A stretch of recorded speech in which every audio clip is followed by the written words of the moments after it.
ವೇದಿಕೆಯಲ್ಲಿ ಅಲಂಕರಿಸಿದಂಥ ಶೀಲಾ ಅರ್ಕಲ್ಗೂಡ್ ಅವರೇ, ಹಾಗೆ ರೋಹಿತ್ ಚಕ್ರತೀರ್ಥ ಅವರಿಗೆ ಸ್ವಾಗತವನ್ನು ಬಯಸ್ತಾ, ಶೀಲಾ ಅರ್ಕಲ್ಗೂಡ್ ಅವರು BSc B.Ed DCF ಮತ್ತು MSCF ಮುಗಿಸಿ ಪ್ರಾರ್ಥನಾ ಶಾಲೆಯಲ್ಲಿ ಪ್ರಾಂಶುಪಾಲೆಯಾಗಿ ಸೇವೆ ಸಲ್ಲಿಸ್ತಾ ಇದ್ರು.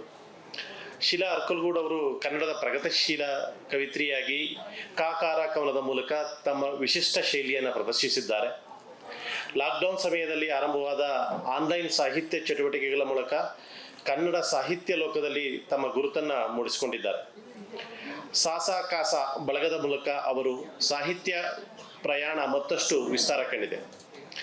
ಇವರು ಬರೆದಿರುವ ಕಾಕಾರ ಕವನ ಪುಸ್ತಕ ಪ್ರತಿಯೊಬ್ಬರ ಕನ್ನಡಿಗನ ಮನೆಯಲ್ಲಿ ಇರಬೇಕಾದಂತಹ ಒಂದು ಕೃತಿ. ಪುಸ್ತಕದ ವಿಶೇಷತೆ ಏನೆಂದರೆ, ಇದೊಂದು ರೀತಿಯಲ್ಲಿ ಬಿಂದುವಿನಲ್ಲಿ ಸಿಂಧುವನ್ನು ತೋರಿಸುವ ಒಂದು ಪ್ರಯತ್ನ. ಪುಸ್ತಕವನ್ನು ಓದಬಹುದು, ಕೇಳಬಹುದು, ನೋಡಬಹುದು. ಬಣ್ಣ ಬಣ್ಣದ ಚಿತ್ರಗಳಿರುವ ಈ ಪುಸ್ತಕದ ಹಾಡನ್ನು ವಿವಿಧ ರೀತಿಯಲ್ಲಿ ಕೇಳಿಸುತ್ತದೆ. ನರ್ತನವನ್ನು ಸಹ ತೋರಿಸುತ್ತೆ. ಕರ್ನಾಟಕದ ಸಾರವನ್ನು ಇದು ತಿಳಿಸುತ್ತೆ. ಎಲ್ರಿಗೂ ನಮಸ್ಕಾರ. ಮೂಕಂ ಕರೋತಿ ವಾಚಾಲಂ ಪಂಗುಂ ಲಂಘಯತೆ ಗಿರಿಂ ಯತ್ಕೃಪಾ ತಮಹಂ ವಂದೇ ಪರಮಾನಂದ ಮಾಧವಂ. ಮತ್ತೊಮ್ಮೆ ಮಗದೊಮ್ಮೆ ಇಲ್ಲಿ ನೆರೆದಿರುವಂತಹ ಎಲ್ಲ ಸಹೃದಯರಿಗೆ ನಮಸ್ಕಾರವನ್ನು ಹೇಳ್ತಾ, ಇವತ್ತು ನನಗೆ ಕೊಡಮಾಡಿರುವಂತಹ ವಿಷಯದ ಬಗ್ಗೆ ಒಂದಷ್ಟು ಮಾತನಾಡೋದಕ್ಕೆ ನಾನಿಲ್ಲಿ ನಿಂತಿದ್ದೇನೆ. ವಿಷಯ ಏನಿದೆ? ಕನ್ನಡದಲ್ಲಿ ಮಕ್ಕಳ ರಾಷ್ಟ್ರೀಯ ಸಾಹಿತ್ಯ ಅಂದು ಮತ್ತು ಇಂದು. ಮಕ್ಕಳ ಸಾಹಿತ್ಯದ ಬಗ್ಗೆಯೇ ನಾನು ಹೆಚ್ಚು ಓದಿದವಳಲ್ಲ, ಮಕ್ಕಳ ಜೊತೆ ಒಡನಾಡ್ದವಳಷ್ಟೇ. ಜೊತೆಗೆ ನನಗೆ ಆಹ್ವಾನ ಪತ್ರಿಕೆಯಲ್ಲಿ ಮಕ್ಕಳ ಕವಿಯಿತ್ರಿ ಅಂತ ಹಾಕಿಬಿಟ್ರು. ಅದು ನನಗಿನ್ನೂ ಆಶ್ಚರ್ಯ, ತುಂಬ ಬರೆದಿಲ್ಲ. ನನಗೆ ತಕ್ಷಣ ಜ್ಞಾಪಕ ಬಂದಿದ್ದು ಅಯ್ಯೋ ಶ್ರದ್ಧಾ ಹೇಳಿದ ಮಾತು. ನಾನು ಕೇಳ್ದೇನೆ ನನಗೆ ಸಾಲ ರೂಪವಾಗಿ ತುಂಬ ಕೊಟ್ಬಿಡ್ತಾ ಇದ್ದೀರಿ, ಇದನ್ನು ನಾನು ಹೇಗಪ್ಪ ತೀರಿಸ್ಬೋದು? ತೀರಿಸಲೇಬೇಕಾದಂತಹ ದೊಡ್ಡ ಹೊರೆಯನ್ನು ನನ್ನ ಹೆಗಲ ಮೇಲೆ ಇವಾಗ ಹೊರಿಸಿದ್ದೀರಿ. ಅದನ್ನು ಸಂತೋಷದಿಂದ ಒಪ್ಕೋತಾ ಇದ್ದೀನಿ. ಆ ಕಾರಣದಿಂದ ಒಂದಷ್ಟು ಅಭ್ಯಾಸ ಮಾಡ್ಬೋದು, ತಿಳ್ಕೊಳ್ಬಹುದು ಅಂತ. ಯಾಕೆಂದರೆ ಇವತ್ತು ನಾನು ಮಾತನಾಡುವಂಥ ವಿಷಯ ಬಹುಶಃ ನನಗಿಂತ ನಿಮ್ಮೆಲ್ರಿಗೂ ಹೆಚ್ಚಾಗಿ ತಿಳಿದಿದೆ ಅಂತ ಗೊತ್ತು. ಆದರೂ ಮಾತಾಡ್ತೀನಿ. ಅದರಲ್ಲಿ ತಪ್ಪುಗಳಿದೆ, ತಿದ್ದೋಕೆ ಹೇಗಿದ್ರು ರೋಹಿತ್ ಚಕ್ರತೀರ್ಥ ಸರ್ ಇದ್ದಾರೆ, ಮುಂದೆ ಇನ್ನಷ್ಟು ಹೆಚ್ಚಿನ ಬೆಳಕನ್ನು ಕೊಡ್ತಾರೆ. ಹೀಗಾಗಿ ನನಗೆ ಒಂದು ಕಡೆ ಆತಂಕ ಇದ್ರೂ ಕೂಡ ಸಮಾಧಾನವೂ ಕೂಡ ಇದೆ.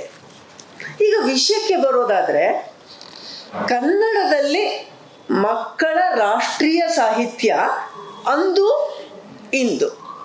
ಅಂದು ಅಂದರೆ ಯಾವಾಗ, ಇಂದು ಅಂದರೆ ಯಾವಾಗ? ನಾನು ಅಂದ್ಕೊಂಡಿರೋದು, ಅಂದರೆ ನಾನು ವಿಷಯ ಮಂಡನೆ ಮಾಡ್ತಾ ಇರೋದು, ಅಂದು ಅಂದರೆ ನಮ್ಮ ರಾಷ್ಟ್ರಕ್ಕೆ ಸ್ವಾತಂತ್ರ್ಯ ಬರೋದಕ್ಕಿಂತ ಮುಂಚಿನ ದಿನಗಳದ್ದು, ಇಂದು ಅಂದರೆ ಸ್ವಾತಂತ್ರ್ಯ ಬಂದಾನಂತರ ದಿನದ್ದು. ಈಗ ಮಕ್ಕಳ ಸಾಹಿತ್ಯ ಅಂತ ಕೇಳ್ತಾ ಇದ್ವಿ, ಆದರೆ ಈಗ ಕೊಟ್ಟಿರುವ ವಿಷಯದಲ್ಲಿ ಮಕ್ಕಳ ರಾಷ್ಟ್ರೀಯ ಸಾಹಿತ್ಯ ಅಂತ ಇದೆ. ಇದು ಏನನ್ನೋ ಸೂಚಿಸ್ತಾ ಇದೆ ಅಂತ ನನಗನ್ನಿಸ್ತಾ ಇದೆ. ಇದು ನೀಡ್ ಆಫ್ ದ ಅವರ್ ಅಂತ ಏನು ಹೇಳ್ತೀವಿ ಹಾಗೆ.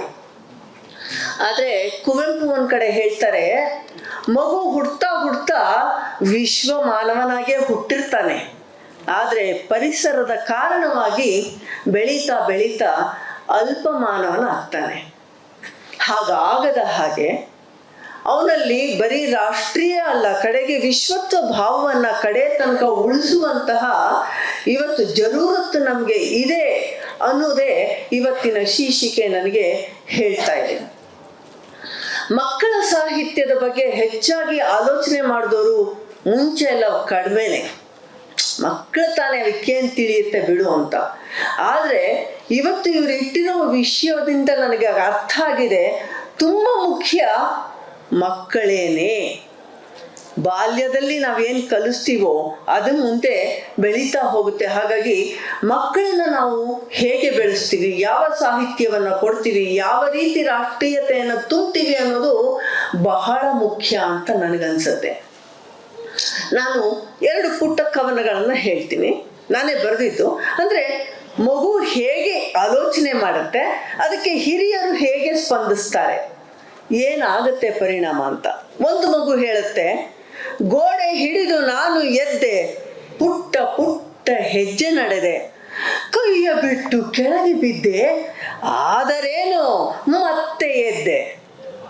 ಮಗು ಹೇಳ್ತು, ಹಿರಿಯರ ಅದು ಹೇಗೆ ಸ್ಪಂದಿಸಿದ್ದು ಅಂತ. ಅಮ್ಮ ನೋಡಿ ನಕ್ಕಳಲ್ಲಿ ಹೆಮ್ಮೆ ಇತ್ತು ನಗುವಿನಲ್ಲಿ. ಅಂದರೆ ಬಿದ್ದ ಮಗು ಮತ್ತೆ ಎದ್ದುತ್ತಲ್ಲ ಅಂತ ತಾನು ಏಳ್ಸಕ್ಕೆ ಹೋಗುವುದಿಲ್ಲ. ಎತ್ತಿ ನನ್ನ ಮುದ್ದು ಮಾಡಿ ಕೊಟ್ಟಳವಳು ಸಣ್ಣ ಗಾಳಿ. ಅಂದರೆ ನಿನ್ನ ಪ್ರಯತ್ನಗಳಿಗೆ ನಾನು ಇದೀನಿ ಅಂತ. ಇನ್ನೊಂದು ಕಡೆ ಮತ್ತೊಂದು ಮಗು ಹೇಳುತ್ತೆ, ನನ್ನೊಳೊಂದು ಹಕ್ಕಿ ಇತ್ತು ರೆಕ್ಕೆ ಬಿಚ್ಚಿ ಹಾರುತ್ತಿತ್ತು, ನನ್ನೊಳೊಂದು ಹಕ್ಕಿ ಇತ್ತು ರೆಕ್ಕೆ ಬಿಚ್ಚಿ ಹಾರುತ್ತಿತ್ತು, ಏನೋದೇನು ನೋಡುತ್ತಿತ್ತು ಪುಳಕಗೊಂಡು ನಗುತ್ತಲಿತ್ತು. ಬಂದನೊಬ್ಬ ಬೇಟೆಗಾರ ಬಿಟ್ಟನೊಂದು ಬಾಣ ನೇರ, ಬಂದನೊಬ್ಬ ಬೇಟೆಗಾರ ಬಿಟ್ಟನೊಂದು ಬಾಣ ನೇರ, ಸತ್ತು ಹೋಯಿತಲ್ಲ ಹಕ್ಕಿ, ಸತ್ತು ಹೋಯಿತಲ್ಲ ಹಕ್ಕಿ, ನಾನು ಅತ್ತೆ ಬಿಕ್ಕಿ ಬಿಕ್ಕಿ, ನಾನು ಅತ್ತೆ ಬಿಕ್ಕಿ ಬಿಕ್ಕಿ. ಮಕ್ಕಳ ಮನಸ್ಸು ಎಷ್ಟು ಸೂಕ್ಷ್ಮವಾಗಿರುತ್ತೆ. ಆವಾಗ ಹಿರಿಯರಾದವರು ಹೇಗೆ ಸ್ಪಂದಿಸಬೇಕು, ಹೇಗೆ ಸ್ಪಂದಿಸಬಾರ್ದು ಅನ್ನುವಂಥದ್ದು ಹೇಳ್ತಾ ಮಕ್ಕಳ ಸಾಹಿತ್ಯ ಅತ್ಯಂತ ಪ್ರಮುಖ ಅನ್ನುವಂಥ ವಿಷಯವನ್ನು ನಾನು ಹೇಳಿದೆ. ಈ ಬೃಹದಾರಣ್ಯಕ ಉಪನಿಷತ್ತಿನಲ್ಲಿ ಒಂದು ವಾಕ್ಯ ಬರುತ್ತೆ, ಬಾಲ್ಯ ಅತ್ಯಂತ ಸ್ವಾತಂತ್ರ್ಯ ಹಾಗೂ ಸ್ವಚ್ಛ ಮನಸ್ಸು ಇರುವಂತಹ ಅತಿ ಸಣ್ಣ ಸಮಯ. ನೋಡಿ, ನಾವು ಎಷ್ಟು ವರ್ಷ ತನಕ ಬದುಕಿದ್ದೀವಿ, 70 ದಾಟಿದ್ರು ಇನ್ನೂ ಇದ್ದೀವಿ. ಆದರೆ ನನ್ನ ಬಾಲ್ಯ ಇದ್ದಿದ್ದು ಕೇವಲ ಕೆಲವೇ ಒಂದು 13-14 ವರ್ಷ. ಆದರೆ ಆಗ್ಲೇ ಅತ್ಯಂತ ಸ್ವಚ್ಛವಾದಂಥ ಮನಸ್ಸಿರುತ್ತೆ. ಆಗಲೇ ನಾವು ಏನನ್ನ ಕೊಡಬೇಕೋ ಅದನ್ನು ಕೊಟ್ಟರೆ ಅದು ಹೀರ್ಕೊಳ್ತಾ ಹೋಗುತ್ತೆ ಅನ್ನುವಂಥ ವಿಷಯ. ಈಗ ಮಕ್ಕಳ ಸಾಹಿತ್ಯ ಹೇಗಿರಬೇಕು ಏನು ಅನ್ನೋ ಕೇಳೋದಾದರೆ, ಆ ಸಾಹಿತ್ಯ ಮಕ್ಕಳಿಗೆ ರಂಜನೀಯವಾಗಿರಬೇಕು, ಒಂದಷ್ಟು ಮೌಲ್ಯಗಳನ್ನು ಪರೋಕ್ಷವಾಗಿ ಹೇಳುವಂತಾಗಿರಬೇಕು, ಮಗುವಿನ ವ್ಯಕ್ತಿತ್ವ ರೂಪುಗೊಳ್ಳುವಂತಾಗಿರಬೇಕು, ಹಾಗೂ ಅದರಲ್ಲಿ ಒಂದು ಕಲ್ಪನಾ ವಿಸ್ತೃತ ಲೋಕಕ್ಕೆ ಅದು ಹೋಗುವಂತಾಗಬೇಕು. ಆ ಮಜಾನು ಬರಬೇಕು ಮಕ್ಕಳಿಗೆ. ಇದಲ್ಲ ಬಿಡು ಅಂತ ಹೇಳೋದಲ್ಲ. ಹಾಗೇನೆ ಜೊತೆಗೇನೆ ಪ್ರಕೃತಿಯ ನಡುವಿನ ಸಂಬಂಧವನ್ನು ಕೂಡ ಗುರುತಿಸುವ ಹಾಗೆ ನಾವು ಸಾಹಿತ್ಯವನ್ನು ರಚಿಸ್ತಾ ಹೋಗಬೇಕು. ಮಗು ಅಂದರೆ ಭ್ರೂಣಾವಸ್ಥೆಯಿಂದ ಹಿಡಿದು ಸುಮಾರು 14-15 ವರ್ಷದ ತನಕ ನಾವು ತೆಗೆದುಕೊಳ್ಬೋದು. ಶಾಲೆಗೆ ಹೋಗುವ ತನಕ ಶಿಶು ಅಂತ ಹೇಳ್ತೀವಿ, ಆ ನಂತರ ಮಕ್ಕಳು ಅಂತ ಹೇಳ್ತೀವಿ. ಈ ಭಗವಂತ ಮಕ್ಕಳಿಗೆ ಆದಿಯಾಗಿ ಎಲ್ರಿಗೂ, ನಾವೇ ಮಕ್ಕಳಾಗಿದ್ವಲ್ಲ, ಆಮೇಲೆ ದೊಡ್ಡವರಾದ್ವಿ, ಬುದ್ಧಿಯನ್ನು ಕೊಡ್ತೀವಿ. ಬುದ್ಧಿಯನ್ನು ಕೊಟ್ಟಿದ್ದಾನೆ. ಬುದ್ಧಿಗೆ 2 ಬಗೆಯ ಸಾಮರ್ಥ್ಯ ಇದೆ. ಒಂದು ವಿಚಾರ ಮಾಡುವಂತಹ ಸಾಮರ್ಥ್ಯ, ಮತ್ತೊಂದು ಕಲ್ಪನಾ ಲೋಕಕ್ಕೆ ಹೋಗುವಂಥ ಸಾಮರ್ಥ್ಯ ಅಂತ ಹೇಳ್ತಾರೆ. ವಿಚಾರ ಮಾಡಕ್ ಬರುತ್ತೆ ಮಗುಗೂ ಕೂಡ, ಹಾಗೇನೆ ಕಲ್ಪನಾ ಲೋಕಕ್ಕೆ ಏನೇನೇನೇನೋ ಕಲ್ಪನೆ ಮಾಡ್ಕೊಳ್ಳೋಕ್ಕೂ ಗೊತ್ತಿದೆ. ವಿಚಾರ ಮಾಡೋದ್ರಿಂದ ಅದು ತಾನು ಸತ್ಯವನ್ನ ಕಂಡುಕೊಳ್ಳುವಂಥ ಪ್ರಯತ್ನ ಮಾಡುತ್ತೆ ಅಂತ ಹೇಳ್ತಾರೆ. ಹಾಗೇನೆ ಕಲ್ಪನಾ ಲೋಕಕ್ಕೆ ಹೋಗೋದ್ರಿಂದ ಅದು ಸೌಂದರ್ಯವನ್ನ ಕಂಡುಕೊಳ್ಳುತ್ತೆ ಅಂತ. ಸತ್ಯ ಸೌಂದರ್ಯ ಇವೆರಡೂ ಕೂಡ ಮಕ್ಕಳಿಗೂ ಬೇಕು. ಅವೇನೇ ಮುಂದೆ ಶಿವನ ಬಳಿ ಕರ್ಕೊಂಡು ಹೋಗುತ್ತೆ ಅಂತ. ಈಗ ಹೀಗೆ ಅಂದಿನ ಕಾಲದಿಂದ ಅಂತ ಹೋದ್ರೆ ಯಾವ ಕಾಲಕ್ಕೂ ಹೋಗ್ಬೋದು. ಈಗ ಭ್ರೂಣಾವಸ್ಥೆನಲ್ಲೇ ಕೂಡ ಇವನು ಅಭಿಮನ್ಯು ಕೃಷ್ಣ ಹೇಳಿದಂತಹ ಚಕ್ರವ್ಯೂಹ ಪ್ರವೇಶದ ಬಗ್ಗೆ ಕಲ್ತ ಅಂತಂದ್ರೆ ಎಷ್ಟರ ಮಟ್ಟಿಗೆ ಜಾಗೃತವಾಗಿರುತ್ತೆ ಮನುಷ್ಯನ ಮೆದುಳು ಅನ್ನೋದಕ್ಕೆ. ಆನಂದ್ ವಿ ಪಾಟೀಲ್ ಅನ್ನುವಂಥ ಒಬ್ಬ ಮಕ್ಕಳ ಸಾಹಿತಿ ಇದ್ದಾರೆ. ಅವರು ಕೇಂದ್ರ ಸಾಹಿತ್ಯ ಅಕಾಡೆಮಿ ಪುರಸ್ಕೃತರು ಕೂಡ. ಅವರು ಒಂದು ಕಡೆ ಹೇಳ್ತಾರೆ, ಭೂಮಿಗೆ ಬಿದ್ದ ಬೀಜ ಎದೆಗೆ ಬಿದ್ದ ಅಕ್ಷರ, ಭೂಮಿಗೆ ಬಿದ್ದ ಬೀಜ ಎದೆಗೆ ಬಿದ್ದ ಅಕ್ಷರ ಇಂದಲ್ಲ ನಾಳೆ ಫಲ ಕೊಡುತ್ತದೆ. ಎಂಥ ಹಾಗಾಗಿ ಎಂಥ ಬೀಜವನ್ನು ಹಾಕ್ತೀವಿ ಅಂತ ನಾವು ಗಮನಿಸ್ತಾ ಇರಬೇಕಾಗತ್ತೆ. ಈ ಬಾಲ್ಯದಲ್ಲಿ ಆ ಮನಸ್ಸು ಹೇಗಿರುತ್ತೆ ಅಂದರೆ ಫಲವತ್ತಾದ ಬೀಜ ಬಿತ್ತುವುದಕ್ಕೆ ತಯಾರಾಗಿರುವಂತಹ ಭೂಮಿ. ಅದು ಬರಡಾಗಿರಲ್ಲ, ಗಟ್ಟಿಯಾಗಿರಲ್ಲ, ಏನಾಗಿರಲ್ಲ, ಏನನ್ನೇ ಹಾಕಿದ್ರು ಅದು ಮೊಳೆಯುವಂಥದ್ದು. ಆವಾಗ ನಾವು ಎಚ್ಚರದಿಂದ ಇರಬೇಕು. ನಾವು ಮತ್ತೆ ನೋಡಿದ್ರೆ ಕ್ರಿಸ್ತ ಪೂರ್ವಕ್ಕೆ ಮುಂಚೆ ನೋಡಿದ್ರೆ ಪಂಚತಂತ್ರ ಕಥೆ ಅಂತ ಕೇಳ್ತೀವಿ. ಸುಮ್ಮನೆ ತಂದೆ ತೋರಿಸ್ದೆ. ಕೆಲವು ಸರಿ ಎಷ್ಟೋ ವಿಷಯ ನಾವು ಕೇಳ್ತೀವಿ, ಅದು ಹೇಗಿದೆ ಅಂತಲೇ ಗೊತ್ತಿರೋದಿಲ್ಲ. ವಿಷ್ಣು ಶರ್ಮ ಬರೆದಂತಹ ಮೂಲದಲ್ಲಿ ಸಂಸ್ಕೃತದಲ್ಲಿದೆ ಪಂಚತಂತ್ರ ಕಂತೆ. 5 ತಂತ್ರಗಳನ್ನು ಉಪಯೋಗಿಸಿ ಹೇಗೆ ಮಕ್ಕಳನ್ನ ಹದಗೊಳಿಸ್ದ ಅಂತ. ಅಂದ್ರೆ ಎಂಥೆಂಥ ದುಷ್ಟರನ್ನು ಕೂಡ, ಅವಿವೇಕಿಗಳನ್ನು ಕೂಡ ವಿವೇಕಿತರನ್ನಾಗಿ ಮಾಡಿ ರಾಷ್ಟ್ರ ಪ್ರಜ್ಞೆಯನ್ನು ಬೆಳೆಸುವಂತಹ ಸಾಹಿತ್ಯದಲ್ಲಿ ಅತಿ ಮುಖ್ಯ ಸ್ಥಾನವನ್ನ ಪಡೆದಿದೆ ಇದು ಪಂಚತಂತ್ರ. ಆಗಿನಿಂದ ಈಗಿನವರೆಗೂ ಕೂಡ ಇದು ಅತಿ ಪ್ರಸ್ತುತ ಅನ್ನೋದನ್ನ ಪ್ರೂವ್ ಮಾಡಿದ್ದಾರೆ. ಮೊನ್ನೆ ಕಳೆದ ವಿಕ್ರಮ ಪತ್ರಿಕೆಯಲ್ಲಿ ನಮ್ಮ ರಮೇಶ್ ದೊಡ್ಡಾಪುರ ಅವರು ಪಂಚತಂತ್ರದ ಒಂದು ತಂತ್ರ ಏನಿದೆ, ಲಬ್ಧ ಪ್ರಣಾಶ ಅನ್ನುವಂಥ ಒಂದು ತಂತ್ರದಲ್ಲಿ ಬಳಕೆ ಮಾಡಿಕೊಂಡು, ಅಂದರೆ ಒಂದು ಕಥೆ ನಮಗೆ ಗೊತ್ತು, ಮೊಸಳೆ ಮಂಗದ ಕಥೆ, ಅದನ್ನು ಬಳಸ್ಕೊಂಡು ನಾವು ಹೇಗೆ ಎಚ್ಚರದಿಂದಿರಬೇಕು. ಬೇರೆಯವ್ರ ಜೊತೆ ನಾವು ಗೆಳೆತನ ಬೆಳೆಸಿದಾಗ ಒಮ್ಮೆ ಗೆಳೆಯ ನಮಗೆ ಮೋಸ ಮಾಡ್ದ ಅನ್ನೋದಾದ್ರೆ ತಪ್ಪಿಸ್ಕೊಂಡು ಬರೋದಕ್ಕೆ ನಾವು ತಂತ್ರವನ್ನ ಇಟ್ಕೊಂಡಿರ್ಬೇಕು. ಮಂಗ ಹೇಳ್ತಲ್ಲ, ನನ್ನ ಹೃದಯ ಅಲ್ಲಿದೆ, ತಾಳು ವಾಪಸ್ ಹೋಗ್ತೀನಿ ಅಂತ ಹೇಳಿ ಮತ್ತೆ ಮೊಸಳೆನ ಗೊತ್ತಾಯ್ತು ನಿನ್ನ ದ್ರೋಹ, ಹೋಗು ಅಂತ. ತಾಲಿಬಾನ್ ಜೊತೆ ನಮ್ಮ ಇವತ್ತಿನ ಮಿತ್ರತ್ವದ ಬಗ್ಗೆ ಈ ಲಬ್ಧ ಪ್ರಣಾಶ ಅಂತ. ಅಂದ್ರೆ ಈ ಪುಸ್ತಕ ಎಷ್ಟೆಲ್ಲ ನಮಗೆ ಕೊಡುತ್ತೆ ಅಂತ, ರಾಷ್ಟ್ರೀಯ ಭಾವ ಪೂರ್ತಿ ಇದರಲ್ಲಿ ತುಂಬಿ ತುಳುಕಿದೆ ಅಂತ. ನಂತರದಲ್ಲಿ ಹೆಚ್ಚಿನ ಮಕ್ಕಳ ಸಾಹಿತ್ಯ ಅಂತ ಬರದೇ ಹೋದ್ರೂ ಕೂಡ ಜೋಗುಳದಿಂದ ಹಿಡಿದು ಜಾನಪದ ಹಾಡುಗಳಲ್ಲಿ ಕೂಡ ನಾವು ಮಕ್ಕಳಿಗೆ ಒಳ್ಳೆಯದನ್ನೇ ಹೇಳೋದನ್ನ ನೋಡ್ತೀವಿ. ಅದಕ್ಕೆ ಒಂದು ಶಾಸನ ಕೂಡ ಇದೆ, ಲಕ್ಷ್ಮೀಧರ ಅಮಾತ್ಯನ ಶಾಸನ ಅಂತ. ಅದರಲ್ಲಿ ಅವನು ಹೇಳ್ತಾನೆ, ತನ್ನ ತಾಯಿ ತನಗೆ ಹಾಲೂಡಿಸುವಾಗ ಏನ್ ಹೇಳ್ತಿದ್ಲು, ಕೆರೆಯನ್ನು ಕಟ್ಟಿಸು, ಬಾವಿಯನ್ನು ತೋಡಿಸು, ದೇವಾಲಯಗಳನ್ನು ನಿರ್ಮಿಸು, ಬಂಧನದಲ್ಲಿ ಸಿಲುಕಿದಂತಹ ಅನಾಥರನ್ನ ಬಿಡಿಸು, ಸ್ನೇಹಿತರಿಗೆ ಸಹಾಯಕನಾಗು, ನೊಂದವರಿಗೆ ಆಶ್ರಯವನ್ನು ನೀಡು. ಹೀಗೆ ಅನೇಕ ಒಳ್ಳೆಯ ವಿಷಯಗಳನ್ನ ಮಕ್ಕಳಿಗೆ ಹೇಳ್ತಾ ಇದ್ರೆ ಅದು ಹೋಗೋದಿಲ್ವೇ? ಯಾವತ್ತೋ ಒಂದ್ಸರಿ ತಪ್ಪು ತುಂಟತನಗಳನ್ನ ಮಾಡಿದ್ರೂ ಕೂಡ ಮಕ್ಕಳು ಒಳ್ಳೆ ಹಾದಿಗೆ ನಂತರದಲ್ಲಿ ಬರ್ತಾರೆ, ಜ್ಞಾಪಕ ಮಾಡ್ಕೊಳ್ತಾರೆ, ಇಲ್ಲ ಇಲ್ಲ ನನ್ನ ಅಮ್ಮ ಹೇಳಿದ್ಲು, ನನ್ನ ಅಪ್ಪ ಹೇಳಿದ್ರು, ಅಜ್ಜ ಹೇಳಿದ್ರು ಅಂತ ಹೇಳಿ. ಈ ರೀತಿಯಾಗಿ ರಾಷ್ಟ್ರೀಯ ಭಾವವನ್ನ, ಅವತ್ತೇನು ಅದನ್ನ ಮಕ್ಕಳ ರಾಷ್ಟ್ರೀಯ ಸಾಹಿತ್ಯ ಅಂತ ಕರೀಲಿಲ್ಲ, ಆದ್ರೆ ನೋಡಿ ಎಂಥ ರಾಷ್ಟ್ರೀಯ ಭಾವವನ್ನ ಉಕ್ಕಿಸುವಂತಹ ಮಾತುಗಳನ್ನ, ಹಾಡುಗಳನ್ನ, ಸಾಹಿತ್ಯವನ್ನ ಅವತ್ತು ನಿರ್ಮಾಣ ಮಾಡ್ತಾ ಹೋದ್ರು. ಈಗ ಮುಂದೆ ಬರೋದಾದ್ರೆ 19ನೇ ಶತಮಾನ ಅಂತ್ಯದಲ್ಲಿ ಮಕ್ಕಳ ಸಾಹಿತ್ಯವನ್ನು ಬರೆಯೋಕೆ ಶುರು ಮಾಡಿದ್ರು. ಮುಂಚೆನೂ ಬರೆದ್ರು, ಆದ್ರೆ ಕೆಲವೊಂದು ಸಾಹಿತ್ಯ ಹೇಗಿತ್ತಂತೆ ಅಂದ್ರೆ ದೊಡ್ಡೋರು ತಮ್ಮ ಲೆವೆಲ್ದೇ ಬರೆದ್ಬಿಟ್ಟು ಮಕ್ಕಳೇ ಕಲೀರಿ ಅಂತ. ಅಂದ್ರೆ ನಾವೆಲ್ಲ ಮಾಡ್ತೀವಲ್ಲ, ನಾವ್ ಏನೇನ್ ಮಾಡ್ಬೋದು ಅದನ್ನೆಲ್ಲ ಮಕ್ಕಳು ಈಗಲೇ ಮಾಡ್ಲಿ ಅಂತ. ಅಂದ್ರೆ ಹೇಗೆ ಮಕ್ಕಳಿಗೆ ಪ್ರೆಸೆಂಟ್ ಮಾಡಬೇಕು ಅನ್ನೋದೇ ಗೊತ್ತಿಲ್ಲ. ಅದರಲ್ಲೂ ಈಗಿನ ಕಾಲದ ಮಕ್ಕಳಂತೂ ಬದಲಾದಂತ ಯುಗದಲ್ಲಿದ್ದಾರೆ. ಅದರ ರಚನೆ ಹೇಗಿರ್ಬೋದು, ಏನು ಸವಾಲುಗಳು ಅನ್ನೋದನ್ನ ರೋಹಿತ್ ಚಕ್ರತೀರ್ಥ ಸರ್ ಹೇಳ್ತಾರೆ. ಅದನ್ನ ನಾನು ಕಾತುರಳಾಗಿ ಕಾದಿದ್ದೇನೆ, ಒಂದಿಷ್ಟು ಪಾಯಿಂಟ್ಸ್ ನನಗೆ ಸಿಗತ್ತೆ ಅಂತ ಹೇಳಿ. ಆವಾಗ ಎಸ್ ಜಿ ನರಸಿಂಹಾಚಾರ್ಯರು ಅಂತ ಬರೆದ ಕವನ ನಾವು ಚಿಕ್ಕವರಿದ್ದಾಗ ಓದಿದ್ವಿ. ಅವ್ರನ್ನ ಮಕ್ಕಳ ಸಾಹಿತ್ಯದ ಆದ್ಯ ಕೃಷಿಕರಲ್ಲಿ ಒಬ್ರು ಅಂತ ಕರೀತಾರೆ.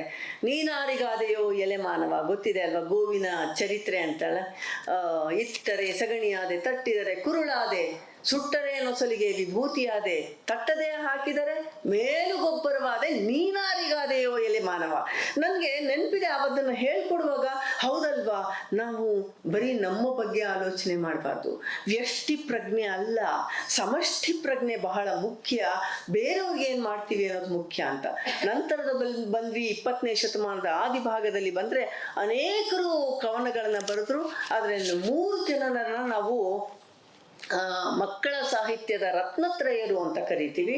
ಒಂದು ಪಂಜೆ ಮಂಗೇಶ್ವರಾಯರು, ಇನ್ನೊಂದು ಹೊಯ್ಸಳ ಅನ್ನುವಂತಹ ಕಾವ್ಯನಾಮವನ್ನು ಇಟ್ಟುಕೊಂಡಿರುವ ಅರಗ ಲಕ್ಷ್ಮಣರಾಯರು ಅನ್ನೋರು. ಮೂರನೆಯವರು ಎಲ್ಲರ ಬಾಯಲ್ಲಿ ಇವತ್ತಿಗೂ ಕೂಡ ಜನಜನಿತವಾಗಿ ನಲಿದಾಡುವಂಥ ಕಾವ್ಯಗಳನ್ನ ರಚಿಸಿರುವಂಥ GP ರಾಜರತ್ನ. ಇವ್ರು 3 ಜನ ಅಂದರೆ ಬೇಕಾದಷ್ಟು ಜನ ರಚಿಸಿರೋದನ್ನ ನಾವು ಓದಿದ್ದೀವಿ. ಪಂಜೆ ಮಂಗೇಶ್ವರಾಯರು ನೋಡಿ, ಹುತ್ತರಿ ಹಾಡು ಜ್ಞಾಪಕ ಇದೆ ಅಲ್ವಾ? ಎಲ್ಲಿ ಭೂರಮೆ ದೇವ ಸನ್ನಿಧಿ ಬಯಸಿ ಬಿಮ್ಮನೆ ಬಂದಳು ಅಂತ ಹೇಳ್ತಾ ಅಲ್ಲಿ ಆ ಕಡೆ ನೋಡಲ, ಅಲ್ಲಿ ಕೊಡಗರ ನಾಡಲ, ಅಲ್ಲಿ ಕೊಡವರ ಬೀಡಲ. ಮಕ್ಕಳಿಗೆ ಹೌದಲ್ಲ ನಮ್ಮ ಕೊಡಗಿನ ನಾಡು ಅಂತ ಅನ್ನಿಸ್ಬೇಕು. ಅದು ರಾಷ್ಟ್ರೀಯ ಪ್ರಜ್ಞೆ ಹೌದು ತಾನೆ. ಆ ಥರದ ಸಾಹಿತ್ಯವನ್ನ ಬೇಕಾದಷ್ಟು ಜನ ಮಾಡಿದ್ದಾರೆ. ಇವರು ಕೂಡ ಹೊಯ್ಸಳ ಅನ್ನೋರ್ದು ನಮಗೆ ಗೊತ್ತಿದೆ. ಮಕ್ಕಳಿಗೆ ತುಂಬ ಖುಷಿಯಾಗುವಂಥ ಬಂದ ಸಂತಮಣ್ಣ ಅನ್ನುವಂಥದ್ದು.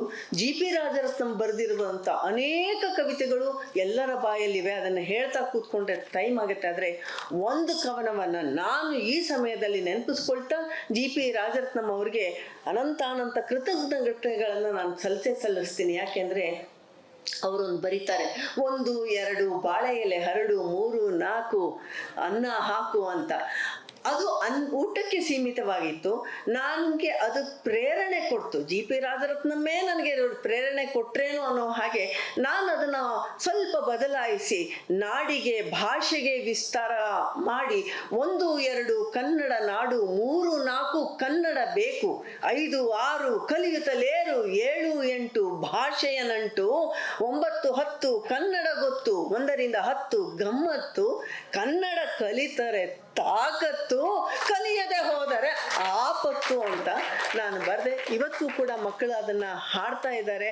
ಸೊ ಇಲ್ಲಿಂದಾನೆ ಮತ್ತೆ GP ರಾಜರತ್ನಂಗೆ ಮತ್ತೊಂದು ನಮನಗಳು.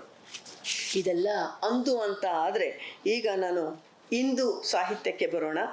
ಇಂದು ಅಂದರೆ ಸ್ವಾತಂತ್ರ್ಯಾನಂತರದಲ್ಲಿ ಮೊದಲಿಗೆ ಒಂದು ಸಾಹಿತ್ಯ ಏನಾಯಿತು ಅಂದರೆ, ಮಕ್ಕಳ ಸಾಹಿತ್ಯಕ್ಕೆ ಇಂಪಾರ್ಟೆನ್ಸ್ ಬೇಕು ಅಂತ ಬಳುವಾರ್ ಮೊಹಮ್ಮದ್ ಕುಯಿ ಅನ್ನೋರು ಅವರು ಎಲ್ಲ ಕವಿಗಳ ಮಕ್ಕಳ ಸಾಹಿತ್ಯವನ್ನು ಒಟ್ಟುಗೂಡಿಸಿ ಮಕ್ಕಳನ್ನೇ ಕರೆದುಬಿಟ್ಟು ನಿನಗೆ ಯಾವ್ದು ಇಷ್ಟ ಅನ್ನುವ ಹಾಗೆ ಅವರು ಸುಮಾರು 106 ಕವನಗಳನ್ನು ಸೇರಿಸಿ ತಟ್ಟು ಚಪ್ಪಾಳೆ ಪುಟ್ಟ ಮಗು ಅನ್ನುವಂಥ ಒಂದು ಪುಸ್ತಕವನ್ನು ಮಾಡಿದರು. ಎಲ್ಲರ ಮನಲ್ಲೂ ಇರಬೇಕು. ಇದನ್ನೆಲ್ಲ ನಾವು ಕಲಿತು ಮಕ್ಕಳಿಗೂ ಹೇಳ್ಕೊಡ್ತಾ ಹೋಗಬೇಕು.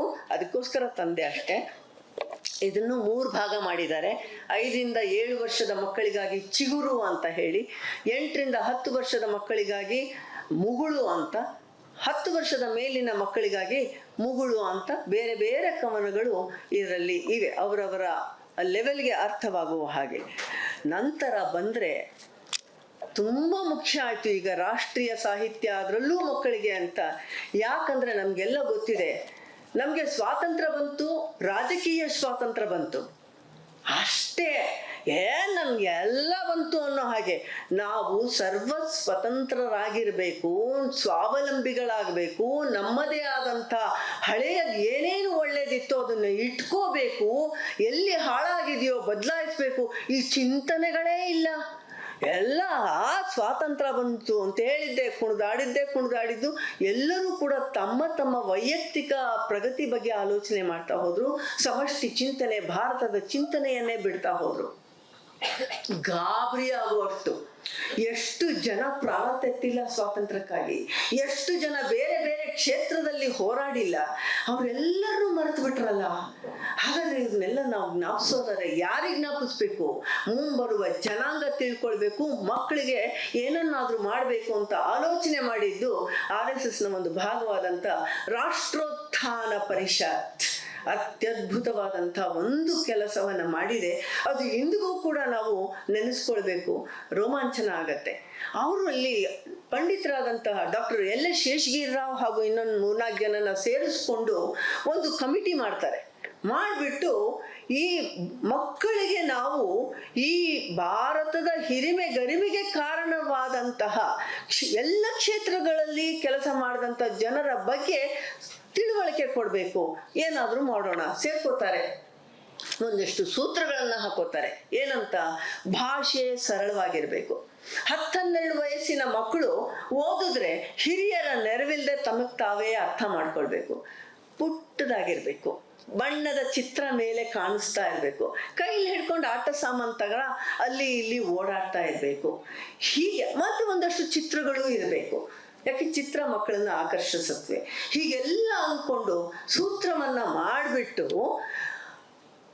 ಯಾರ ಬಗ್ಗೆ ಮಾಡಬೇಕು, ಯಾರ್ಯಾರು ಭಾರತಕ್ಕೆ ಕೊಡುಗೆ ಕೊಟ್ಟಿದ್ದಾರೋ, ಸಂತರಿರ್ಬೋದು, ಕ್ರೀಡಾಪಟುಗಳಿರ್ಬೋದು, ಸ್ವಾತಂತ್ರ್ಯ ಹೋರಾಟಗಾರರಿರ್ಬೋದು, ವಿಜ್ಞಾನಿಗಳಾಗಿರ್ಬೋದು, ಅಥವಾ ವಚನಕಾರರಾಗಿರ್ಬೋದು, ಮಹಿಳೆಯರಾಗಿರ್ಬೋದು, ಅಥವಾ ಆಧ್ಯಾತ್ಮಿಕ ಕ್ಷೇತ್ರದಲ್ಲಿ ಆಗಿರ್ಬೋದು, ಅಥವಾ ಪೌರಾಣಿಕ ಹಿನ್ನೆಲೆ ಅಥವಾ ಐತಿಹಾಸಿಕ ಹಿನ್ನೆಲೆ, ರಾಜರು, ಹೀಗೆ ಎಲ್ಲ ಕ್ಷೇತ್ರಗಳಿಂದನೂ ಒಟ್ಟು ಮಾಡಿ ಒಂದು 512 ಹೆಸರುಗಳನ್ನ ಕೇವಲ ಕನ್ನಡ ನಾಡು ಅಲ್ಲ, ಇಲ್ಲಿ ಕನ್ನಡ ನಾಡಿನಲ್ಲಿ ಹುಟ್ಟಿದ್ದಾದ್ರೂ ಕೂಡ ಆ ವಿಚಾರ ಇಡೀ ರಾಷ್ಟ್ರವನ್ನು ಅವರು ಒಳಗೊಂಡು ತಮ್ಮ ವಿಚಾರದಲ್ಲಿ 512 ಹೆಸರುಗಳನ್ನ ಮಾಡಿ ಸುಮಾರು ಜನ ಒಳ್ಳೊಳ್ಳೆಯ ಲೇಖಕರು ಎಲ್ರಿಗೂ ಕೂಡ ಹೇಳಿ ಬರೀರಿ ಅಂದ್ರು.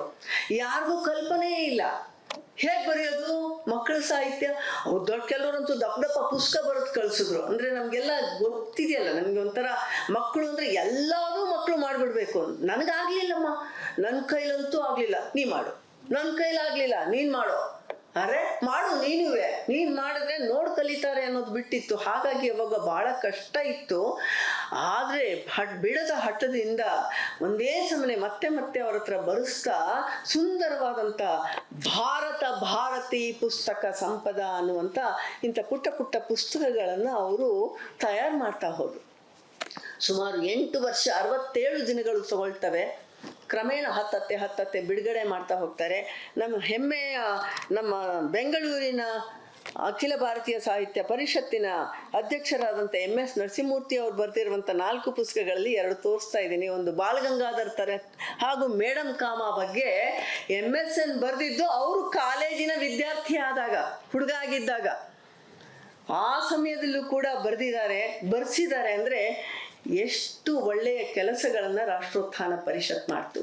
ಅದಾದ್ಮೇಲೆ ಬಿಡುಗಡೆಯ ದಿನವೇ 1,30,000 ಪ್ರತಿಗಳು ಮಾರಾಟ ಆಗುವಂತೆ, ಒಟ್ಟಾಗೇನೆ ಕೋಟಿ ಗಟ್ಟಲೆ ಪುಸ್ತಕಗಳು ಮಾರಾಟ ಆದವು. ಈ ಸಂದರ್ಭದಲ್ಲಿ ಒಂದು ವಿಷಯ ಹೇಳಬೇಕು, ಅವರು ಅನ್ಕೊಂಡಿದ್ರಂತೆ ಮೊಳೆ ಜೋಡಿಸುವ ಕಾಲ, ಒಂದೇ ಒಂದು ತಪ್ಪಿರಬಾರ್ದು, ಮಾಹಿತಿಯಲ್ಲಾಗಲಿ ಅಥವಾ ಬರಹದಲ್ಲಾಗ್ಲಿ, ಕಾಮಾ ಫುಲ್ ಸ್ಟಾಪ್ ಇಂದ ಹಿಡಿದು ಒಂದು ತಪ್ಪು ಕೂಡ ನಿಮ್ಗೆ ಹುಡುಕಿದ್ರೆ ಸಿಗೋದಿಲ್ಲ. ಇಂದಿರಾ ಗಾಂಧಿ ಅವರನ್ನ ಮಾಡಿದಾಗ ಒಂದು ತಪ್ಪಾಗ್ಬಿಡ್ತಂತೆ ಮಾಹಿತಿನಲ್ಲಿ. ಏನ್ ಮಾಡ್ತೀವಿ, ಸಾಮಾನ್ಯ ನೋಡ್ತೀವಲ್ವಾ, ಕಡೆಗೆ ಇಲ್ಲಿ ತಪ್ಪಿದೆ, ತಪ್ಪನ್ನು ತಿದ್ದಿಕೊಂಡು ಓದಿ ಇದು ಸರಿ, ಇದು ತಪ್ಪಾಗಿದೆ, ಇದು ಸರಿ ಅಂತ. ಆಹಾ, ಕಮಿಟ್ಮೆಂಟ್ ಅಂದ್ರೆ ಕಮಿಟ್ಮೆಂಟು. ಸುಮಾರು 20,000 ಪ್ರತಿಗಳನ್ನ ಸುಟ್ಟು ಹಾಕಿದ್ರಂತೆ, ಒಂದೇ ಒಂದು ತಣ್ಣ ತಪ್ಪಿದೆ ಅಂತ. ಇವತ್ತು ನೋಡಿ ಎಷ್ಟು ಕಡೆ ಎಷ್ಟು ತಪ್ಪಿದ್ರು ಚಲ್ತಾ ಹೈ ನ್ಯೂಸ್ ಪೇಪರ್ ತುಂಬಾ ತಪ್ಪುಗಳೇ, ಪುಸ್ತಕಗಳು ತುಂಬಾ ತಪ್ಪುಗಳೇ. ಆದ್ರೆ ಅವತ್ತು 20,000 ಪ್ರತಿಗಳನ್ನ ಸುಟ್ಟು ಹಾಕಿ ಮತ್ತೊಮ್ಮೆ ತಯಾರು ಮಾಡಿದ್ರು ರಾಷ್ಟ್ರೋತ್ಥಾನ ಪರಿಷತ್. ಅದಕ್ಕೆ ಒಂದು ದೊಡ್ಡ ಚಪ್ಪಾಳೆ ಸಲ್ಲಿದೆ. ಈ ಚಪ್ಪಾಳೆಯನ್ನ ನಾನು ಅವ್ರಿಗೆ ಸಲ್ಲಿಸಿ ಒಂದಷ್ಟು ಭಾಗವನ್ನ ಇವ್ರಿಗೆ MS ನರಸಿಂಹಮೂರ್ತಿ ಸರ್ಗೆ ತಲುಪಿಸ್ತೀನಿ. ಯಾಕಂದ್ರೆ ಈ ವಿಷಯ ಹೇಳಿದವರು ಅವರು 2014ನೇ ಇಸ್ವಿನಲ್ಲಿ ಚಿರಂಜೀವಿ ಅಂತ, ಅವರು ಕೂಡ ಹಿರಿಯ ಸಾಹಿತಿಗಳು, ಮಕ್ಕಳ ಸಾಹಿತ್ಯ, ಅವ್ರನ್ನು ನಾವು ಇವತ್ತು ಗೌರವಿಸ್ತಾ ಇದ್ದೀವಿ. ಅವರ ಅಧ್ಯಕ್ಷತೆಯಲ್ಲಿ ಮತ್ತೊಂದು 200 ಪುಸ್ತಕ ಮಾಡಬೇಕು ಅಂತ. ಹಿಂದೆ ಬರ್ದವರೆಲ್ಲ ಮಾಸ್ತಿ, ಕುವೆಂಪು, ಶಿವರಾಮ್ ಕಾರಂತ ಇತ್ಯಾದಿ ಘಟಾನುಘಟಿಗಳು ಬರೆದಿದ್ರಲ್ಲ, ಅವರೇ ಈ ಸಂದರ್ಭದಲ್ಲಿ ವಿಷಯ ವಸ್ತು ಆದ್ರು, ಅವ್ರ ಬಗ್ಗೆ ಪುಸ್ತಕಗಳನ್ನ ತರ್ತಾ ಹೋದ್ರು. ಬಹುಶಃ ಎಲ್ಲ ಪುಸ್ತಕಗಳು ತರಲಿಕ್ಕೆ ಆಗ್ಲಿಲ್ಲ ಅಂತ ಕಾಣುತ್ತೆ, ಅನೇಕ ತೊಂದರೆಗಳು ಉಂಟಾದವು. ಈ ಕಾರ್ಯವನ್ನ ಮತ್ತೆ ಮುಂದೆತ್ಕೊಳ್ಬೇಕಾಗಿದೆ. ಆದ್ರೆ ಈ ಒಂದು ಸಂತೋಷದ ವಿಷಯ ಅಂದ್ರೆ ಈ ರಾಷ್ಟ್ರೀಯ ಭಾವ ಹುಟ್ಟಿಸುವಂತ ಅನೇಕ ಕೆಲಸಗಳು ನಡೀತಾ ಇದೆ. ಬಾಬು ಕೃಷ್ಣಮೂರ್ತಿ ಸರ್ ಕೂಡ ಸಾಕಷ್ಟು ಬರೆದಿದ್ದಾರೆ. ನಮ್ಮ ಜೊತೆ ಬಂದಿದ್ದಾರೆ ಶಾರದಾ ವಿ ಮೂರ್ತಿ ಅವರು, ಮೇಡಮ್, ನಿಮಗೆ ನಿಮ್ಮ ಇದನ್ನು ಕೂಡ ನೋಡಿದೆ, ನಾನು ಸಂದರ್ಶನನೂ ಕೂಡ ನೋಡಿದೆ, ತುಂಬ ಚೆನ್ನಾಗಿ ಮಾತಾಡಿದ್ದೀರಿ. ನಿಮ್ಮ ಹಕ್ಕಿಗೂಡು ಅದ್ರ ಬಗ್ಗೆ ಎಲ್ಲ ತಿಳ್ಕೊಂಡೆ.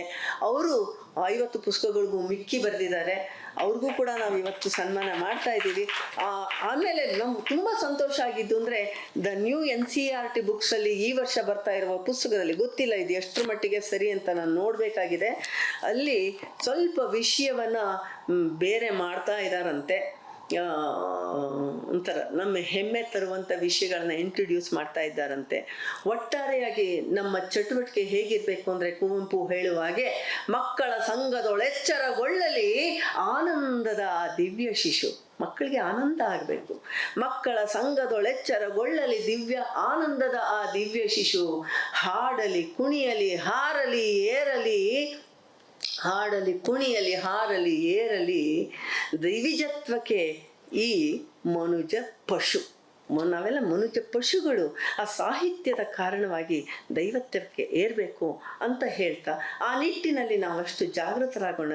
ನಮ್ಮ ಮಕ್ಕಳನ್ನು ಬರೀ ಮಕ್ಕಳು ಅಂತ ಕಾಣದಲ್ಲೇ ಮುಂಬರುವ ರಾಷ್ಟ್ರ ನಿರ್ಮಾಪಕರು ಅನ್ನುವಂಥ ಭಾವವನ್ನು ನಾವು ಕಂಡುಕೊಂಡ್ರೆ ಅವರಲ್ಲೂ ಜಾಗೃತಗೊಳಿಸ್ಬೋದು ಅಂತ ಹೇಳ್ತಾ, ನನಗೆ ಈ ಮಾತಿಗೆ ಅವಕಾಶ ಕೊಟ್ಟ ಅಭಾಸಾಪದವ್ರಿಗೆ ಹಾಗೂ ಕೇಳಿದಂಥ ನಿಮ್ಮೆಲ್ಲರಿಗೂ ಕೂಡ ಅನಂತ ವಂದನೆಗಳನ್ನು ಸಲ್ಲಿಸಿ ನನ್ನ ಮಾತು ಮುಗಿಸ್ತೀನಿ.